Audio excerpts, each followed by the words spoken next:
El germen de esta guerra comienza mucho antes de que la guerra comenzara propiamente dicha. En 1871, una Alemania gobernada por Guillermo Pinheiro el Kaiser estaba firmando acuerdos secretos con diversos países para asegurar su defensa y el aislamiento de Francia, cuyo conflicto venía tras que Alemania le quitara a Francia, Alsacia y Lorena, y para evitar el conflicto entre sus aliados, el Imperio Austrohúngaro y Rusia, que querían controlar los Balcanes. Estos acuerdos se firmaron por el primer ministro del país, Otto von Bismarck. En 1890 entramos en la denominada paz armada, a causa de la división de Bismarck por la llegada de Guillermo II al poder, que lleva una política agresiva, por lo que se rompen las alianzas llevadas a cabo, y Rusia y Alemania se enemistan. Europa se divide en dos bloques: la Triple Entente, formada por Gran Bretaña, Francia, Rusia, y la Triple Alianza, compuesta por Alemania, Austria-Hungría e Italia. Los dos bloques se empiezan a preparar para la guerra, esperando su llegada. El 28 de junio de 1814, el heredero del Imperio Austrohúngaro, Francisco Fernando, fue asesinado por un terrorista de la Mano Negra, en una visita a Sarajevo para demostrar su poder en ese país. Lo cual produce que Austria amenace a Serbia con el respaldo alemán, con una declaración de guerra si no le dejan investigar el asesinato. Serbia, apoyada por Rusia, lo rechaza el 28 de junio. Rusia se moviliza contra Alemania. Tras esto, Alemania le declara la guerra a Rusia y a Francia, un poco más tarde. Luego, Gran Bretaña le declaró la guerra a Alemania. Así es como comienza la Primera Guerra Mundial.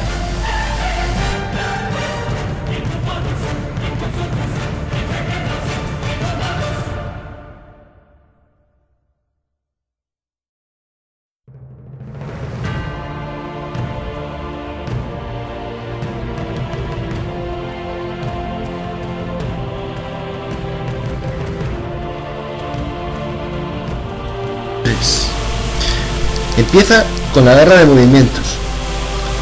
Alemania idea el plan Schlieffen, que consistía en invadir Bélgica y Luxemburgo para atacar a Francia. Mientras tanto, Francia también idea un plan, el Plan 17. En la batalla de Marne fracasa el plan Schlieffen por la victoria francesa sobre los alemanes. Mientras tanto, en el frente ruso, vence a Alemania en las batallas de Tannenberg y los lagos Masurianos. Tras esto comienza la guerra de trincheras, que consistía en defender posiciones. En él se producen grandes batallas como la de Ypres, en la que los alemanes utilizaron armas químicas como el gas; la de Verdún, fue entre Alemania y Francia y fue la segunda batalla más sangrienta con 250.000 muertes; y la de Somme, que fue entre las tropas británico-francesas y las alemanas, y fue la batalla más sangrienta con más de 1 millón de bajas. Después, la guerra entra en crisis por el déficit de productos y por la desaparición de uniones sagradas. Ocurren una serie de hechos que provocan un cambio en la guerra, tales como la entrada de Estados Unidos en la guerra por el hundimiento de Lusitania por Alemania, o que Rusia firma la paz por una rebelión en su país. También se firma el Tratado de Brest-Litovsk, por el que Rusia cedía territorios y Alemania se refuerza en el frente oriental. Austria-Hungría, Bulgaria y el Imperio Turco firman la paz. La guerra acaba con la rendición de Alemania.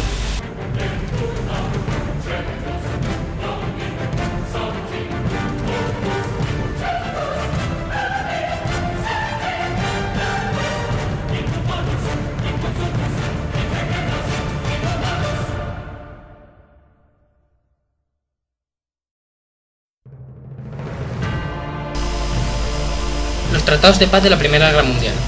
En primer lugar, el Tratado de Versalles con Alemania. Tuvo 3 tipos de consecuencias: territoriales, militares y sociopolíticas. Las territoriales fueron una remodelación del mapa de Europa. Francia recupera Alsacia y Lorena. Eupen y Malmedy pasan a formar parte de Bélgica. Dinamarca se anexiona al norte de Schleswig-Holstein. El conjunto de pérdidas de territorios ascendió a 76.000 km², en los cuales había 6,5 millones de habitantes, el 10%. Alemania pierde sus colonias y son repartidas entre el Imperio Británico y Francia, mientras que Bélgica y Japón se anexionan territorios más pequeños. Se crean estados tapón, como Suecia y Finlandia. Las consecuencias militares. Una drástica limitación de la armada y del ejército. Y las consecuencias sociopolíticas. Como Alemania fue responsable de la guerra, es obligada a pagar indemnizaciones a los vencedores. Prohibición de ingresar en la Sociedad de Naciones. El número de muertos ascendió a 10 millones, y el de heridos al doble. También se firma el Tratado de Saint-Germain con Austria, y de Trianon con Hungría, el Tratado de Neulin con Bulgaria, y finalmente el de Sèvres con Turquía.